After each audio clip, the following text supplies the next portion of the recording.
Salt कम खाया करें वरना आपको भी हाई ब्लड प्रेशर हो जाएगा। क्या आप भी ये सुन के बड़े हुए हैं? इस वीडियो को सेव करना ना भूलिएगा और जिन लोगों को हाई ब्लड प्रेशर है उनके साथ ये जरूर शेयर करें। आपको हाई ब्लड प्रेशर इसलिए नहीं हुआ क्योंकि आपकी डाइट में सॉल्ट का इंटेक बहुत ज्यादा रहा है, बल्कि इसके पीछे एक और बड़ी रीजन है। हमारी बॉडी में एक ऐसा हार्मोन है जिसका लेवल अगर वेल मेंटेन रहे तो हमारे लिए वो एंजल होता है, और अगर उसका लेवल बहुत कम हो जाए या बहुत ज्यादा हो जाए तो हमारे लिए वो डीमन बन सकता है। और इसी हार्मोन की वजह से लोगों में ब्लड प्रेशर की जो प्रॉब्लम है वो बढ़ती जाती है। और इस हार्मोन का नाम है इंसुलिन। जिन लोगों में इंसुलिन की प्रोडक्शन बिल्कुल भी नहीं होती उनको टाइप 1 डायबिटीज हो जाती है। जिनमें इंसुलिन की प्रोडक्शन बहुत ज्यादा होती है उनमें उनको बहुत सी किस्म की प्रॉब्लम्स हो सकती हैं, जिनमें से हाई ब्लड प्रेशर एक है। अगर आपकी बॉडी हद से ज्यादा इंसुलिन को प्रोड्यूस करेगी तो आपकी किडनी जो है सॉल्ट और वाटर को रिटेन करेगी, जिसकी वजह से आपके ब्लड में वॉल्यूम बढ़ेगा और वॉल्यूम के बढ़ने से आपका ब्लड प्रेशर बढ़ सकता है। हाई इंसुलिन आपके जो ब्लड वेसल्स के अंदर की तरफ से उसकी ग्रोथ को बड़ा करना शुरू करता है। मतलब जब आपकी जो ब्लड वेसल्स है अंदर की तरफ से थिक होने लग जाती है।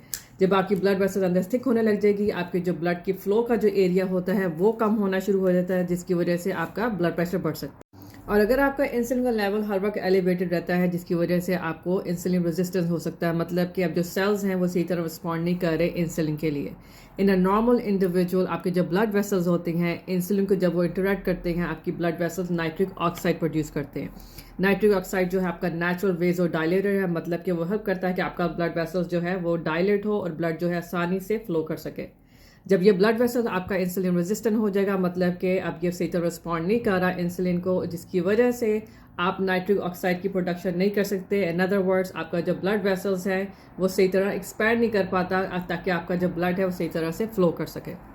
हाई इंसुलिन की वजह से आपका जो ब्लड वेसल्स हैं वो भी टाइट होने लग जाते हैं, जिसकी वजह से आपको हाई ब्लड प्रेशर हो सकता है। High insulin also allow your liver कि वो ज्यादा से ज्यादा फैट प्रोड्यूस करे, कोलेस्ट्रॉल एंड ट्राइग्लिसराइड। अब जब ये फैट आपके ब्लड में जाएगी, जहां जहां वो ब्लड वेसल्स को टच करेगी फैट, वहां वहां पे आपका जो है प्लाक एक्यूमुलेट होना शुरू हो जाएगा, जिसकी वजह से आपके जो डायमीटर होता है ब्लड वेसल्स का वो कम बढ़ जाएगा। In other words high blood pressure. अपने ब्लड प्रेशर को ठीक करने के लिए अपने इंसुलिन लेवल को दोबारा से ठीक करें। इंसुलिन को कम करने का बेहतरीन तरीका है number 1 start doing intermittent fasting. Number 2 अपनी डाइट में कार्बोहाइड्रेट्स प्रोसेस फूड को बिल्कुल एलिमिनेट कर दें ताकि इंसुलिन की जो स्पाइक है वो खाने के बाद भी बहुत कम रहे, और अपने खाने से पहले फाइबर्स का इंटेक बहुत ज़्यादा करें।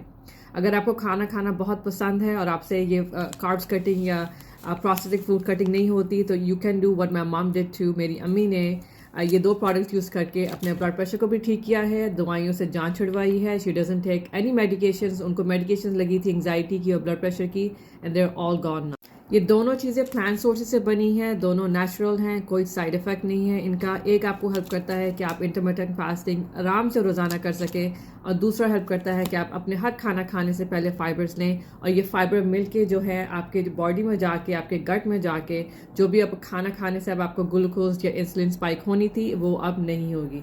When you do this every day आपका insulin levels Aahista Aahista normal होना शुरू हो जाएगा, जिसकी वजह से जो आपको इंसुलिन रेजिस्टेंस हो रही थी वो भी आहिस्ता आहिस्ता ख़त्म होने लग जाएगी।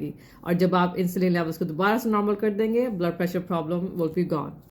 और अगर आप भी जानना चाहते हैं कि इन 2 प्रोडक्ट्स को कैसे यूज़ करना है, then come attend my live और follow me for more tips. Comment में थम्स अप जरूर दीजिएगा अगर आपको समझ आ गई कि ब्लड प्रेशर क्यों होता है।